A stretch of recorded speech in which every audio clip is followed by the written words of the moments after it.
झारखंड भाजपा के प्रदेश महामंत्री अमर कुमार बावरी ने राहुल गांधी और कांग्रेस अध्यक्ष मल्लिकार्जुन खड़गे के बयान पर तीखी प्रतिक्रिया दी है। उन्होंने कहा कि कांग्रेस अपनी हार को देखकर बौखला गई है और अमर्यादित भाषा का इस्तेमाल नहीं कर रही। बावरी ने आरोप लगाया कि कांग्रेस दलितों के नाम पर राजनीति करती है और प्रधानमंत्री नरेंद्र मोदी का अपमान कर रही है। साथ ही उन्होंने कांग्रेस को अपनी नीति और संगठन सुधारने की सलाह दी। रामगढ़ के रजरप्पा थाना क्षेत्र में हथियारबंद अपराधियों ने एक ज्वेलरी दुकान में लाखों की लूट को अंजाम दिया।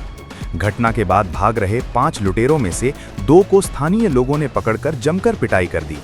पुलिस ने दोनों को हिरासत में लेकर अस्पताल में भर्ती कराया है, जबकि 3 अन्य आरोपी लूट का सामान लेकर फरार हैं। पुलिस उनकी तलाश में छापेमारी कर रही है।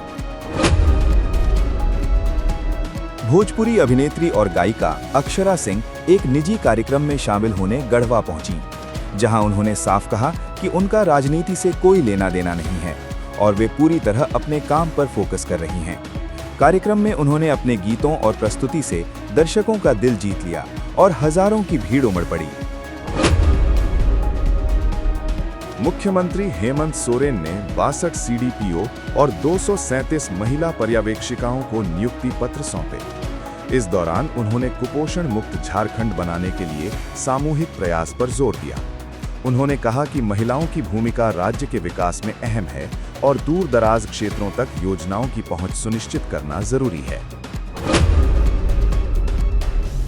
जमशेदपुर में एक महिला दुकानदार ने फांसी लगाकर आत्महत्या कर ली। घटनास्थल से मिले सुसाइड नोट में निसंतान होने का दर्द सामने आया है। पुलिस मामले की जांच कर रही है और पोस्टमार्टम रिपोर्ट का इंतजार किया जा रहा है। रांची के नामकुम क्षेत्र में उत्पाद विभाग ने बड़ी कार्रवाई करते हुए कुख्यात शराब माफिया नरेश सिंघानिया को गिरफ्तार किया है। उसके ठिकानों से भारी मात्रा में नकली शराब और निर्माण सामग्री बरामद हुई है। बताया जाता है कि पहले भी जहरीली शराब कांड में उसका नाम सामने आ चुका है। जमशेदपुर के पोटका क्षेत्र में एक तेज रफ्तार कार कई वाहनों से टकरा गई, जिसमें एक व्यक्ति की मौत हो गई और 11 लोग घायल हो गए। 5 घायलों की हालत गंभीर बताई जा रही है। हादसे के बाद इलाके में अफरा तफरी मच गई और पुलिस जांच में जुट गई है।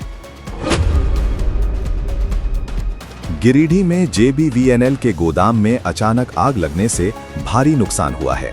आग ने कुछ ही मिनटों में कई उपकरणों को जलाकर राख कर दिया। दमकल की टीम ने कड़ी मशक्कत के बाद आग पर काबू पाया। शुरुआती तौर पर शॉर्ट सर्किट को आग लगने की वजह माना जा रहा है। रांची के कांटा टोली में एक युवक ने ऑनलाइन जुए में लाखों रुपए हारने के बाद आत्महत्या कर ली।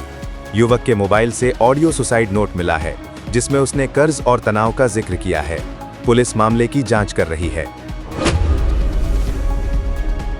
रेलवे जल्द ही मुजफ्फरपुर से रांची और न्यू जलपाईगुड़ी के लिए वंदे भारत ट्रेन चलाने की योजना बना रहा है। फिजिबिलिटी रिपोर्ट भेजी जा चुकी है और जल्द ही इस पर फैसला लिया जा सकता है। इससे यात्रियों को बड़ी राहत मिलने की उम्मीद है। गिरिडीह के गांडिये क्षेत्र के दुर्गा पहाड़ी गांव के डांडी घुटू टोला में भीषण जल संकट गहरा गया है, जहां करीब 40 घरों के लोग गंदे डाढ़ी के पानी पर निर्भर हैं। गांव में बना एकमात्र कुआं सूख चुका है और करोड़ों की जलापूर्ति योजना भी बेकार पड़ी है। ग्रामीणों का कहना है कि वर्षों से शिकायत के बावजूद कोई जनप्रतिनिधि नहीं पहुंचा, जिससे अब आक्रोश बढ़ता जा रहा है और आंदोलन की चेतावनी दी गई है। गढ़वा में एक सनसनीखेज मामले का खुलासा हुआ है, जहां 4 महीने पहले लापता युवक रितेश कुमार रवि का कंकाल कुएं से बरामद हुआ। जांच में सामने आया कि प्रेम प्रसंग और ब्लैकमेलिंग से तंग आकर प्रेमिका और उसके पति ने साथ मिलकर हत्या की साजिश रची और शव को कुएं में फेंक दिया। पुलिस ने सभी आरोपियों को गिरफ्तार कर जेल भेज दिया है। बोकारो जनरल अस्पताल के पास जंगल में अचानक आग लगने से अस्पताल परिसर में अफरा तफरी मच गई। धुआं कैंसर वार्ड तक पहुंच गया, जिससे मरीज और परिजन घबरा गए। दमकल की टीम ने समय रहते आग पर काबू पा लिया, जिससे बड़ा हादसा टल गया।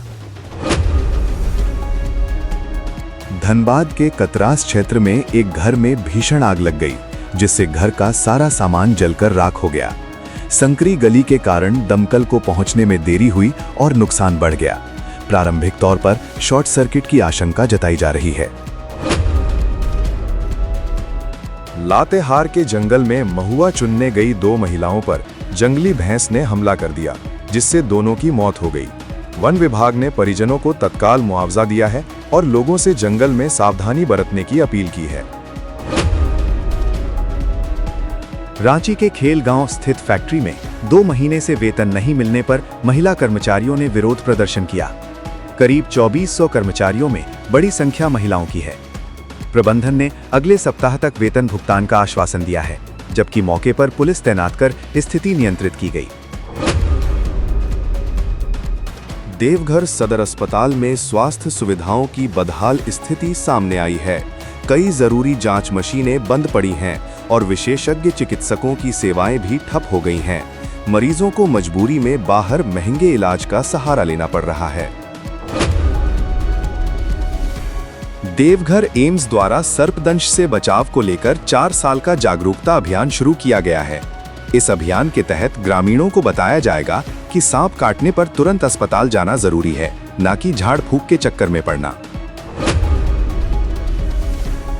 महिला आरक्षण समेत कई मुद्दों को लेकर भाजपा 25 अप्रैल को रांची में आक्रोश मार्च करने जा रही है।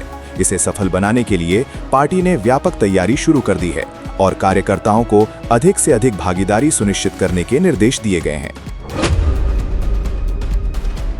झारखंड में भीषण गर्मी का असर लगातार बढ़ रहा है और कई जिलों में तापमान 40 डिग्री के पार पहुंच गया है। मौसम विभाग ने 10 जिलों में लू का अलर्ट जारी किया है। राजधानी रांची में भी पारा 40 डिग्री पार कर गया है, जिससे जनजीवन प्रभावित हो रहा है। कुख्यात गैंगस्टर प्रिंस खान के करीबी सहयोगी मेजर उर्फ सैफी की गिरफ्तारी के बाद रंगदारी सिंडिकेट के बड़े नेटवर्क का खुलासा हुआ है। पूछताछ में सामने आया कि सैफी ही गिरोह का पूरा आर्थिक तंत्र संभालता था, शूटरों का मैनेजमेंट करता था और वसूली की रकम दुबई तक पहुंचाने का काम करता था। पुलिस अब मनी ट्रेल और स्थानीय सहयोगियों की तलाश में जुट गई है। झारखंड शिक्षक पात्रता परीक्षा GTET 2026 के लिए आवेदन प्रक्रिया शुरू हो गई है, जो 21 मई तक चलेगी। करीब 10 साल बाद हो रही इस परीक्षा को लेकर युवाओं में खासा उत्साह है। उम्र सीमा में छूट और 2 स्तरों पर परीक्षा की व्यवस्था से अभ्यर्थियों को बड़ा लाभ मिलेगा। हालांकि वेबसाइट की तकनीकी समस्या से आवेदन में दिक्कत आ रही है। खूंटी के रेमता डैम में दोस्तों के साथ घूमने आए एक युवक की डूबने से मौत हो गई। मृतक विवेक राज एक पुलिसकर्मी का इकलौता बेटा था। नहाने के दौरान गहराई का अंदाजा नहीं लगने से हादसा हुआ। NDRF की टीम ने घंटों की मशक्कत के बाद शव बरामद किया, जिससे पूरे इलाके में शोक की लहर है। केंद्रीय मंत्री संजय सेठ ने कहा है कि महिलाओं को उनका अधिकार देकर रहेंगे और आरक्षण लागू करना सरकार की प्राथमिकता है।